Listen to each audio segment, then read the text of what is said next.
नमस्कार मंडळी, घरोघरी मातीच्या चुली या मालिकेचा आजचा म्हणजे 26 मार्चचा भाग तुम्ही ऐकत आहात। आणि प्रेक्षकांनो, कालचा भाग त्यांनी खूप उशिरा टाकला होता आणि काल ना माझी तब्येत बरी नसल्यामुळे मला तो भाग देता आला नाही, पण आजचा भाग डिटेल मध्ये देतीये, तो ऐका। तर होतंय काय, मालिकेमध्ये जरा आपला इंटरेस्ट कमी होतोय कारण एवढं खेचलंय ना त्यांनी प्रकरण।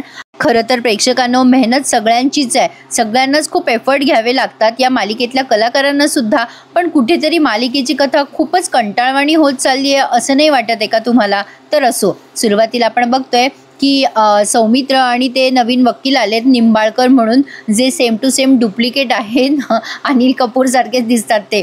तर असो, आता ते त्यांना पहिल्या सौमित्राला जरा टेन्शन आलंय कारण ते खूपच फेमस वकील आहे आणि आतापर्यंत त्यांनी एकही केस हारलेली नाहीये असं ते पहिल्याच भेटीत सौमित्राला धमकवतात सुद्धा। हो, धमकवतात असं म्हणायला हरकत नाहीये। तर सुरुवातीला या दोघांनी एकमेकांशी ओळख केली आहे। आता त्याने सौमित्राने त्याचं नाव सांगितलंय त्या वकिलांना आणि मग ते वकील म्हणतात, सॉरी माझ्यामुळे तुमचा अशील हरणार आहे बरं का, आणि तुम्ही केस हरणार आहात। मी वकिली कंप्लीट केल्यावरच शपथ घेतली होती की मी केस कुठलीच हरणार नाही आणि माझी शपथ अजून तशीच आहे बरं का, मी केस हरलेलो नाहीये, एकही नाही असं बोलून त्यांनी सौमित्राला टेन्शन दिलंय। ऐश्वर्याला फार भारी वाटतंय कारण सयाजीरावांनीच या वकिलांना या केसवर अपॉइंट केलंय आणि एकीकडनं ते सरकारी वकील आहेत असं सुद्धा म्हटलं जातंय।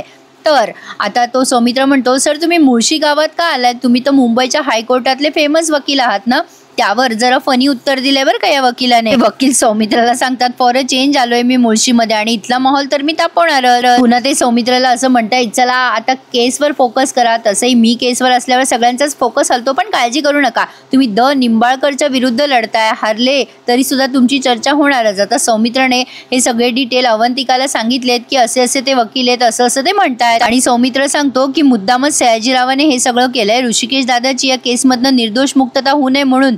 अवंतिका म्हणते, काळजी करू नको सौमित्र, तू खूप हुशार आहेस, तू केस लढू शकतोस। मग आता जानकी म्हणते, बापरे आता आपण काय करायचं? हे वकील ऋषिकेशला काही त्रास देतील का? मुद्दाम काही करतील का? सौमित्र म्हणतो, वहिनी तू काळजी करू नकोस, मी आहे ना, मी सगळं सांभाळून घेईल। आता सौमित्राने सांगितल्यानंतर तिथे जज आलेत। आता मला TTM पाहिल्यासारखाच भास होतोय प्रेक्षकांनो। तुम्हाला असं नाही वाटत आहे का की सगळ्याच मालिका TTMची कॉपी करताय? एक बाई मला आपलं असं वाटलं म्हणून मी शेअर केलं बरं का, असं मला डायरेक्टली म्हणायचं नाहीये, पण कुठेतरी भास झाला म्हणून बोलते।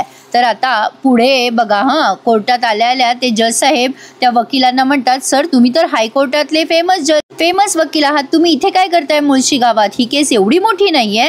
त्यावर ते वकील म्हणतात, निंबाळकर वकील, मी जी केस घेतो तीच मोठी होते। मग लगेच ऐश्वर्या आणि सयाजीराव एकमेकांना लुक देतात आणि मग ऋषिकेशला तिथे बोलवण्यात येतं आणि पुढे कोर्टाची कारवाईला सुरुवात होते। जानकी केविलवाणी ऋषिकेशकडे बघत असते।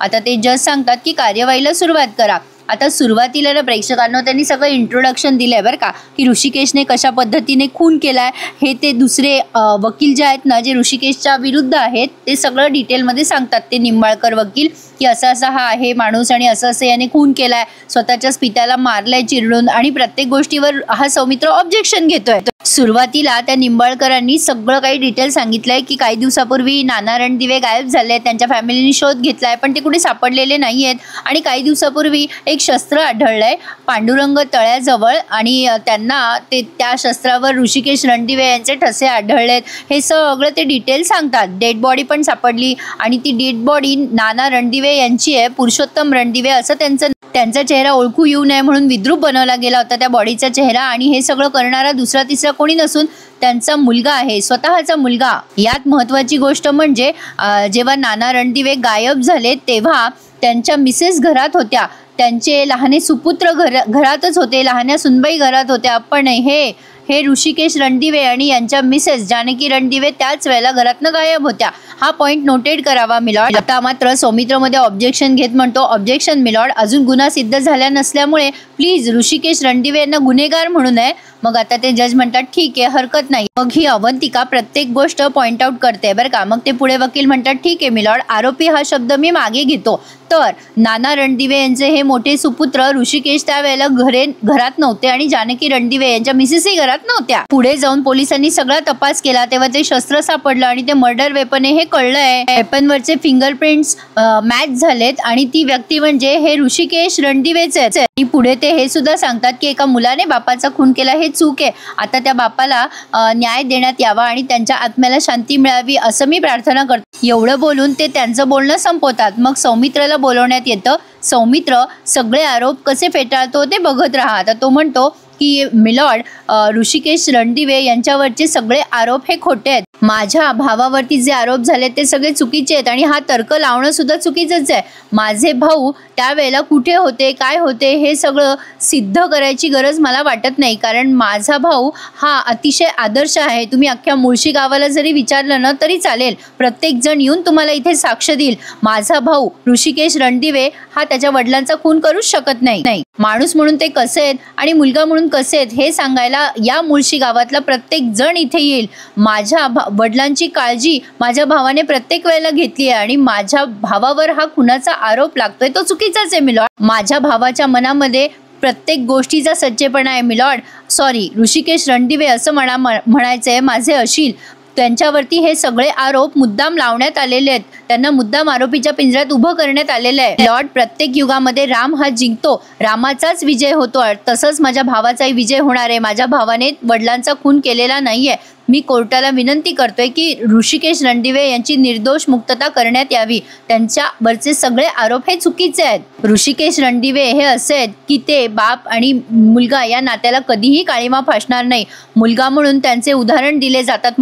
एवढं बोलून मी माझं बोलणं संपवतोय. आता असं म्हणलं सगळी कोर्टात टाळ्या वाजवतात. तेव्हा ते दुसरे वकील पुन्हा उठून उभे राहतात आणि म्हणतात, वा वा सौमित्र रणदिवे, काय छान बोलता हो तुम्ही. काय हो, इमोशनल डायलॉग बाजी करता करता तुमच्यातला भाऊ तुमच्यातल्या वकिलावर हावी झाला ना. नाते संबंध नाही आठवायचे कोर्टामध्ये. लक्षात ठेवा, हा तुमचा भाऊ नाहीये. इथे कोर्टामध्ये हा तुमचा अशील आहे. जाता जाता एक सल्ला देतो, फुकट सल्ला देतो. लक्षात ठेवा, हे कोर्ट आहे ना, प्रत्येक मुद्द्यावर विचार करत असतं, ते इमोशनलवर नाही जात. पुढे ते त्या जजला म्हणतात की माझ्याकडे मांडण्यासारखे खूप मुद्दे आहेत. सौमित्र रणदिवे फक्त इमोशन्स मांडतायत कोर्टामध्ये, जे चुकीचं आहे. मी तुम्हाला या केसबद्दल बरेच मुद्दे सांगू शकतो, ते मला प्रेझेंट करण्याची परवानगी द्यावी. आता ते कोर्टामध्ये त्यांना परवानगी देतात.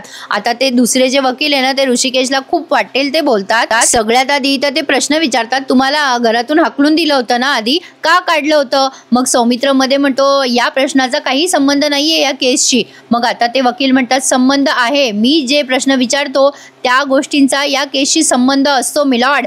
अरे देवा, प्रेक्षकांनो, या वकिलाला स्वतःची प्रसिद्धी जास्ती महत्वाची वाटते बरं का, कारण बोलण्यातून त्यांचा अहंकार वेळोवेळी जाणवतोय म्हणून सांगितलं. तर आता पुढे ते वकील म्हणतात, या प्रश्नाचा या केसशी कसा संबंध आहे ना ते सांगतो. तर ऋषिकेश रणदिवे, सांगा बरं, तुम्हाला का घरातून बाहेर काढण्यात आलं होतं, सांगा. नाही म्हणजे त्यापेक्षा का तुम्हाला घरातून बाहेर काढण्यात आलं होतं, असा माझा प्रश्न आहे बरं का. ऋषिकेश आता काहीच बोलत नाही. तर ते वकील म्हणतात, काय हो, उत्तर नाहीये का तुमच्याकडे, पण तुम्हाला उत्तर द्यायची लाज वाटते, मी सांगू का कोर्टाला. आणि ते आता इथे जानकीचा प्रश्न उपस्थित करतात. मी सांगतो कोर्टाला, कारण यांची बायको जानकी रणदिवे हिने नाना रणदिवे म्हणजे पुरुषोत्तम रणदिवे यांना जिन्यावरनं खाली ढकललं होतं, असा त्यांच्यावर आरोप होता. म्हणूनच यांच्या आईने म्हणजे सुमित्रा रणदिवेने या मोठ्या सुनेला घराच्या बाहेर हकललं. पण या मोठ्या सुनेलाच घराच्या बाहेर हकलण्यात आलं होतं. ऋषिकेश रणदिवे यांना हकलण्यात आलेलं नव्हतं. तरी सुद्धा हे वन मॅन आहेत ना, म्हणजे त्यांच्या बायकोवर खूप प्रेम आहे म्हणून तेही त्यांच्यासोबत घराबाहेर गेले. यांचा इगो हर्ट झाला ना म्हणून. आता मध्ये जानकी उभी राहते आणि म्हणते, हे साफ खोटं आहे, मी नानांना ढकललेलंच नाहीये. आता ते जज म्हणतात, हे बघा मॅडम, मध्येच असं बोलून कोर्टाचा अपमान करू नका, तुम्हाला बोलवण्यात येईल, बोलण्यासाठी तेव्हा बोला. मग सौमित्र त्या जानकीला खुणवतो, खाली बस लागली. ऐश्वर्या हे हसते तिला आणि जानकी तिला लुक देते. प्रेक्षकांनो, माझं डोकं दुखतंय या मालिकेचा रिव्ह्यू देताना. आय एम व्हेरी सॉरी, पण मी खरंच फ्रँकली सांगते तुम्हाला, सध्या या मालिकेत बघण्यासारखं काही राहिलेलं नाहीये. पण तरी काम तर करावंच लागेल, त्यामुळे या मालिकेचा रिव्ह्यू तुम्हाला डिटेलमध्येच देते बरं का.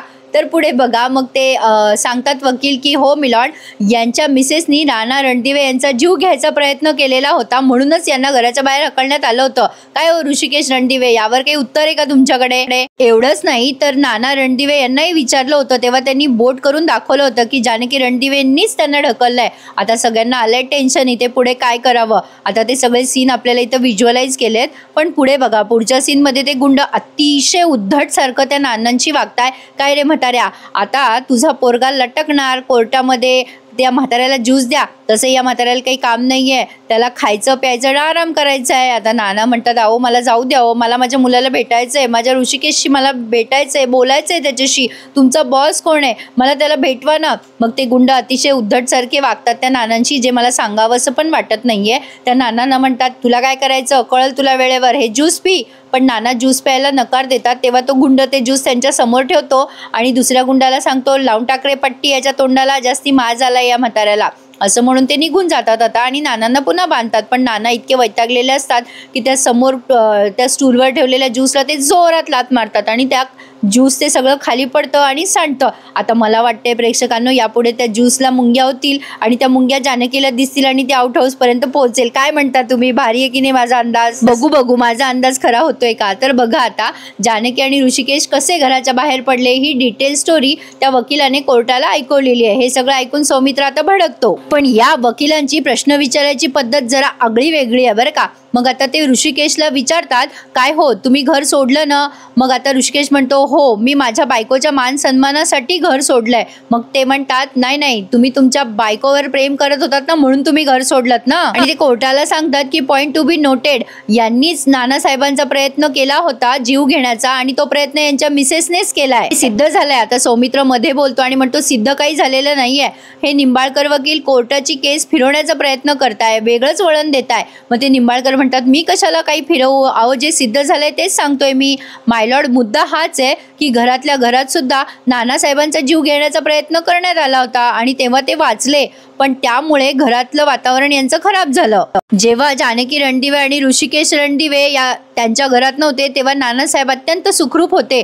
पण ज्या वेळेला पुन्हा या दोघांनी घरात प्रवेश केला तेव्हाच यांची पत्नी ही पुन्हा एकदा नाना रणदिवे यांच्या जीवावर उठली आणि ऋषिकेश रणदिवे यांनी या सगळ्या गोष्टींना एक शेवटचा प्रयत्न दिला. नानांना चांगलं वागवलं आणि मग त्यांचा बाहेर जाऊन जीव घेतला असं या केसवरनं दिसतंय. म्हणजे प्रॉपर्टीवरनं ऋषिकेश रणदिवे आणि सारंग रणदिवे यांच्यात वादावादी व्हायची आणि वादावादीचं रूपांतर भांडणात झालं आणि त्याचा बदला नानांवर काढण्यात आला. काय आहे का तथ्य प्रेक्षकांनो यांच्या बोलण्यामध्ये? असो आता हे तीनदा ओरडून सांगतात प्रॉपर्टीसाठी ऋषिकेश रणदिवे यांनी खून केलाय त्यांच्या वडिलांचा. मग आता सौमित्र म्हणतो ऑब्जेक्शन मिलॉर्ड, प्रत्येक वेळेला माझ्या अशिलाचं नाव घेताना आरोपी असं म्हणू नये दुसऱ्या वकिलाने. ते जज म्हणतात की प्लीज बी सीटेड, तुमचा मुद्दा तुम्हाला सांगण्यासाठी वेळ दिला जाईल. सौमित्राला ते खाली बसवतात. आता ते वकील न पुढचा मुद्दा उपस्थित करतात प्रेक्षकांनो, तो म्हणजे असा की ऋषिकेश सावत्र याचा. आता सुरुवातीला ते सांगतात की नाना रणदिवे यांना 2 पत्नी आहेत, एक पत्नी त्यांच्या दिवंगत झाल्यात आणि त्या पत्नीपासून ऋषिकेश हा त्यांचा मुलगा आहे आणि दुसऱ्या पत्नी म्हणजे सुमित्रा रणदिवे त्यांच्यापासून त्यांना 3 अपत्य झाली आहेत. एक म्हणजे सौमित्र रणदिवे. काय हो सौमित्र रणदिवे, मी बरोबर सांगतोय ना? नाही म्हणजे तुम्ही त्या घरातले आहात म्हणून विचारतोय असं ते वकील सौमित्राला मध्ये म्हणतात सुद्धा. मग सौमित्र नुसतं मानेने हो म्हणतो. मग ते म्हणतात की दुसरे अपत्य आहेत सारंग रणदिवे आणि तिसरी एक मुलगी आहे यांना. तर नानांनी सगळी प्रॉपर्टी ही ऋषिकेश रणदिवेच्या नावाने केलेली आहे. पण तरी सुद्धा प्रॉपर्टीसाठी असलेले वाद आणि यांचे जे मर्डर वेपनवर आहेत ते ठसे हे सगळं यांना आरोपी सिद्ध करण्यासाठी मदत करतात. ऋषिकेश रणदिवे यांना पोलीस कस्टडी देण्यात यावी एवढंच मला सांगायचं आहे. मग सौमित्र पुढे येऊन म्हणतो तर जज साहेब माझ्या वकील मित्रांनी ऋषिकेश रणदिवे आणि त्यांच्या कुटुंबाची माहिती दिली, त्यांचा अभ्यास खूपच जास्ती आहे असं तो म्हणतो. त्यावर ते वकील म्हणतात थँक्यू सो मच. मग सौमित्र म्हणतो ऋषिकेश रणदिवे यांनी खून केलेलाच नाहीये. असंही होऊ शकतं की त्यांनी खून केला नाहीये पण त्यांना फसवण्यासाठी त्यांचे ठसे आधीच त्या चाकूवर घेतलेले असावे, माझा असाच अंदाज आहे. आता ते वकील विचार करतात बरं का या गोष्टीचा. मग आता पुढे सौमित्र म्हणतो हे सगळं आधीही झालेलं आहे, बऱ्याचदा असं करण्यात आलेलं आहे. जज म्हणतात तुम्ही म्हणताय तसं असेल पण मग जर यांनी खून केला असेल तर तुमच्या फॅमिलीत तर क्लॅशेस होते. सौमित्र म्हणतो प्रत्येक फॅमिलीमध्ये क्लॅशेस असतात पण आमच्या फॅमिलीमधले क्लॅशेस आमच्या प्रेमाच्या आड नाही आले, आम्ही सगळे भावंड प्रेमाने वाढलेलो आहे. मी ऋषिकेश सारंग. आता सारंग तोंड वाकडं करतो बरं. सौमित्र आता पुढे पण म्हणतो तेव्हा ते वकील म्हणतात पणच फार मोठा असतो ना सौमित्र रणदिवे, बोला तुमचा पण पुढे काय म्हणतोय? मग सौमित्र म्हणतो ऍक्च्युली काही दिवसांपूर्वी. मग ते म्हणतात काही महिन्यांपूर्वी म्हणायचंय का तुम्हाला? मग सौमित्र जज साहेबांना म्हणतो काही महिन्यांपूर्वी काही गैरसमज होते आमच्या फॅमिलीमध्ये पण दादा आणि वहिनी पुन्हा आमच्या घरात परत आले आणि त्यांनी पूर्ववत करण्यासाठी सगळे नाते प्रयत्नांना सुरुवात केलेली होती. माझ्या वहिनीने आणि दादाने, त्यांचा स्वभाव खूप चांगला आहे जानकी वहिनी आणि ऋषिकेश दादा नानांना बरं करायचा प्रयत्न करत होते आणि ते प्रयत्न पण चांगले झाले आहेत। जर वडिलांची एवढी काळजी होती यांना तर ते कशाला खून करतील सांगा बरं जज साहेब। मग आता लगेच तो वकील हसतो मोठ्याने आणि म्हणतो मला कशाला सांगताय, मला काय माहिती, आणि सगळं कोर्ट हसायला लागतं बरं का। एवढं विचित्र वाटलंय हे सगळं ऐकताना। मग आता सौमित्र त्या डॉक्टरांना बोलवतो तिथे। त्या डॉक्टरांच्या थ्रू जानकीने आणि ऋषिकेशने प्रयत्न केले ना नानांना वाचवण्यासाठी, त्या डॉक्टरांची इथे साक्ष घेतली जाते। मग आता जज त्या डॉक्टरांना बोलवतात, ते डॉक्टर तिथे येतात आणि सांगतात की हो मी पुरुषोत्तर रणदिवे यांचा इलाज करत होतो आणि ते चांगले चालायला बोलायला लागले होते। त्यांची मोठी सून जानकी रणदिवे आणि मोठा मुलगा माझ्याकडे आले होते।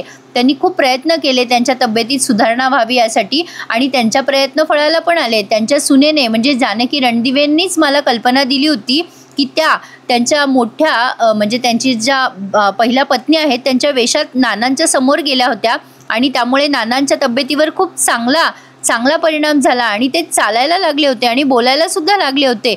हे सगळे प्रयत्न ऋषिकेश आणि जानकी रणदिवे यांनीच केले। मग आता त्यांची ही साक्ष ग्राह्य धरण्यात येते। सौमित्र पुढे म्हणतो जज साहेब मला एवढंच म्हणायचंय की जी सून आणि जी मुलगा एवढा प्रयत्न करतायत त्यांचे वडील ठीक होण्यासाठी ते त्यांचा खून कसं काय करतील। आता पुन्हा ते वकील त्याला इंटरप्ट करतात मध्ये सौमित्रला आणि म्हणतात हो सौमित्र रणदिवे तुम्हाला सगळं हे स्वच्छ दिसतंय पण मला काहीतरी घाण दिसतेच या सगळ्यामध्ये। कसं आहे ना ऋषिकेश रणदिवे यांनी जर नाना रणदिवेला घरात मारलं असतं तर त्यांच्यावर शंका नसती आली का सगळ्यांना, म्हणून त्यांनी मुद्दाम त्यांच्या पायावर त्यांना उभं केलं आणि त्यांना घराच्या बाहेर काढलं आणि तिथे त्यांचा काटा काढला। सौमित्र म्हणतो हे खोटं आहे। ते वकील म्हणतात खरं आहे हे, प्रत्येक वेळेला ऋषिकेश रणदिवे यांचा प्लॅन सक्सेसफुल होईल असं नव्हतं ना, पण या वेळेला त्यांनी तो प्लॅन सक्सेसफुल केला। खरं तेच बोलतोय मी। ऋषिकेशने मुद्दाम असं दाखवलं त्याला काळजी आहे नानांची आणि त्याने मुद्दाम त्यांना तळ्यापाशी नेलं आणि मारून टाकलं। सौमित्र चिडतो आणि म्हणतो मुद्दाम काही खोटं बोलू नका, माझा भाऊ असा नाहीये। ते वकील मुद्दाम सौमित्राला चिडवतात आणि म्हणतात नाही याच मुलाने पित्याचा खून केलाय, निर्गुण खून केलाय।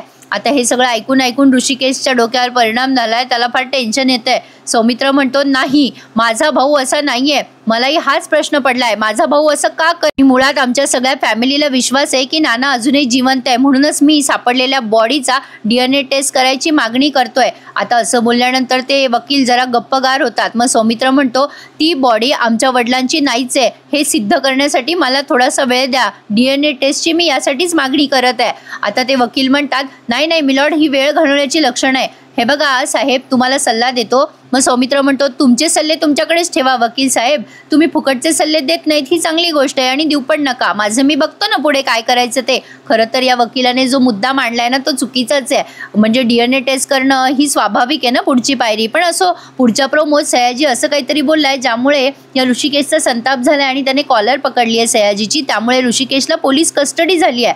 आता हा सौमित्र म्हणतो दादाला आता DNA टेस्टच वाचवू शकते, बघूयात पुढे काय काय घडतंय ते। प्रेक्षकांनो सॉरी प्रेक्षकांनो कसं आहे ना मला उगा खोटं सांगता येत नाही, फ्रँकली सांगते मालिका खूपच ओढून ताणून दाखवता येते। आता लवकरात लवकर सोक्षमोक्ष करा असं म्हणायची वेळ आली, इतकं बोर करून प्रेक्षकांचा अंत बघू नका असं म्हणायची वेळ आली आहे। खरं तर मी यापूर्वी कधी असं बोलले नव्हते, पण बघूयात पुढे काय घडतंय। आजचा रिव्ह्यू कसा वाटला कमेंट करून सांगा आणि चॅनलला सबस्क्राईब करायला प्लीज विसरत जाऊ नका। धन्यवाद।